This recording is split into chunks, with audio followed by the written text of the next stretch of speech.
They should have a distinctive profile. If they're one more STEM school among many, close them.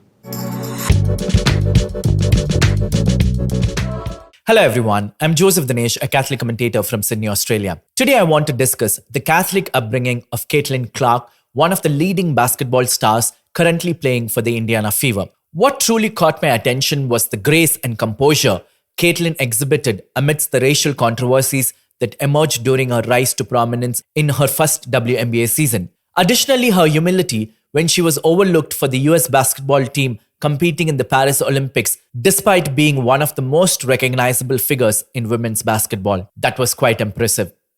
Now, I've often wondered what gave her such wisdom and poise. While her parents undoubtedly played a key role in shaping her character, I believe her Catholic education at Downing Catholic School also had a significant influence. For those unfamiliar with Caitlin's background, she was raised Catholic in West Des Moines, Iowa. Along with her brothers, she attended Catholic elementary and high schools where she managed to balance her religious education with the demands of academics and sports. When she was home, she attended St. Francis of Assisi Catholic Church. Caitlin said this about her Catholic education: "We get to live our faith every day. Downing starts every day with prayer and ends every day with prayer. This is a big reason why Downing has such a special culture and is such a special place to go to school." Her words give us a glimpse into how deeply her faith and education were intertwined, shaping not only her character, but also her approach to life and sports. This brings us to an important question. What is the true purpose of Catholic education? Is it to help students achieve top academic scores, excel in sports, or foster creativity in arts? Or its primary reason is to bring them closer to Jesus? While this might seem like a cliche question, it's highly relevant considering the current challenges facing Catholic schools in the Western world. Let's hear what Bishop Barron has to say on this matter. Suppose a teacher, an administrator, a principal came to you and said, "Hey, Bishop, what's the purpose of Catholic education? Why does a Catholic school exist?" What would you say? Evangelization. To declare the lordship of Jesus. That's an easy question to answer in a way, Brandon, because it's what everything in the church is about. The church doesn't have a mission. The church is a mission, as Paul VI told us. It is to evangelize. And so that's the purpose of all Catholic institutions, including and especially schools, to declare the lordship of Jesus. Now, we do that precisely through our education, not just religious instruction, but all the courses have a relationship to Jesus Christ, who's called the Logos. We're a Logos religion, a word religion, reason religion. Therefore, all forms of reason reflect Christ and return to Christ.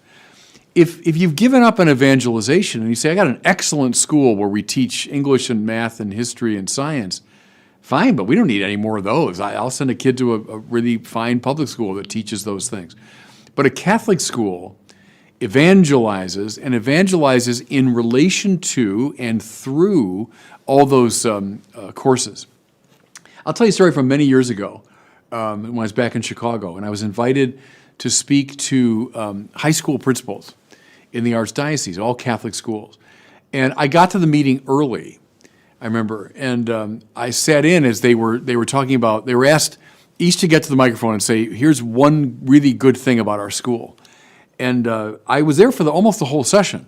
And one after the other, they got up and talked about, their science program and their computer program and the improvement in their math and the paving of their parking lot, and we got our school plant is in much better shape, and every one of them. And not one of the principals ever mentioned religion or the faith or Jesus Christ.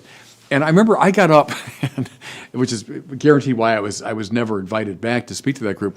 But I just said, "Can I share this reflection with you that I think we've got a problem when I've got the best and brightest people in Catholic education in this room, and you all were singing the praises of things in your school. Not one of you mentioned the church or the Lord or evangelization." I said, "Then we're missing the point.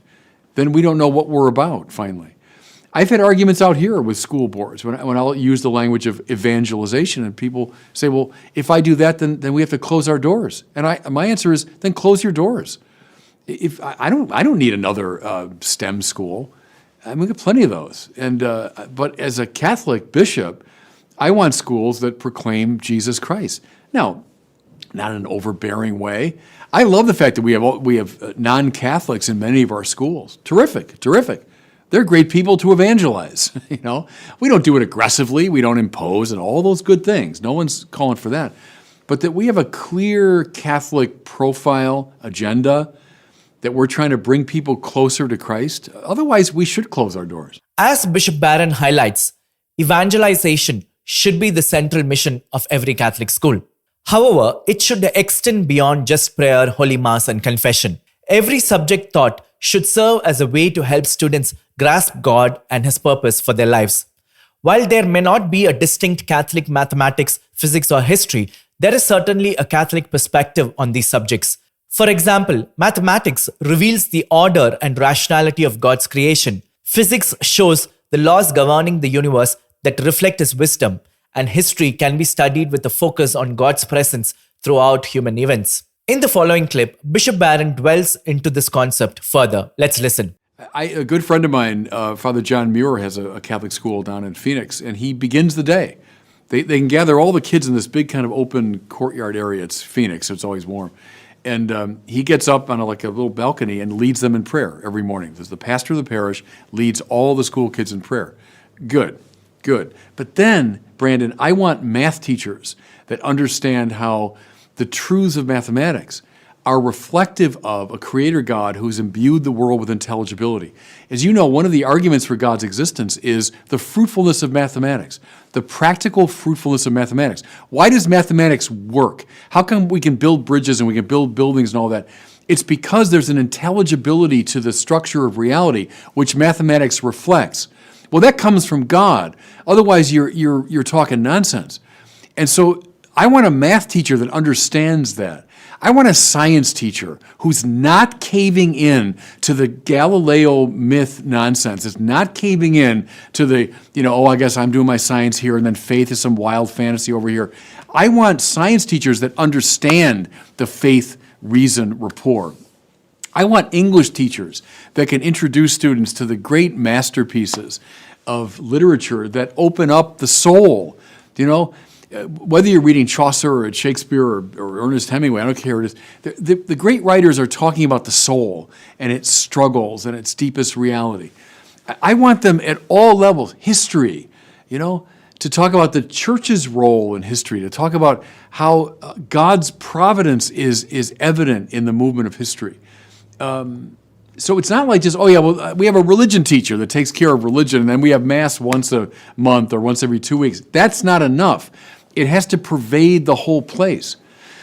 I'd love evangelized people teaching. I'm not going to press on that in every single case, but I think there should be a critical mass on the faculty of people who are dedicated Catholics and understand the faith and propagate it.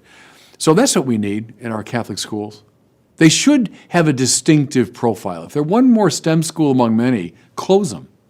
Having clarified that, now let's look at what some of the saints say about Catholic education. Saint Don Bosco, a great educator and founder of the Salesians, emphasized that Catholic education should be concerned with the whole person, mind, body, and soul. He famously said, education is a matter of heart. For him, educating young people in love, faith, and virtue was essential to preparing them for both this life and the next. St. Thomas Aquinas, one of the greatest theologians, stressed the importance of uniting faith and reason in the education. He believed that learning was an act of worship because all knowledge ultimately leads to God. Aquinas argued that Catholic education should pursue truth in all its forms, spiritual and intellectual. St. Pope John Paul II often spoke of the need for Catholic education to form individuals both intellectually and spiritually. He said, "The mission of the Catholic school is the integral formation of the human person, which includes the development of all the human faculties of the students, their preparation for their professional life, and their formation to live a full Christian life." Much like Caitlin Clark's experience at Downey Catholic School, Bishop Barron's words remind us of the essential role Catholic education plays in not just developing the mind, but nurturing the soul. So, how do you think Catholic education has shaped your own life or the lives of those around you? Has it helped you see the world through the lens of faith or influenced your approach to challenges? I would love to hear your thoughts in the comment section. God bless you.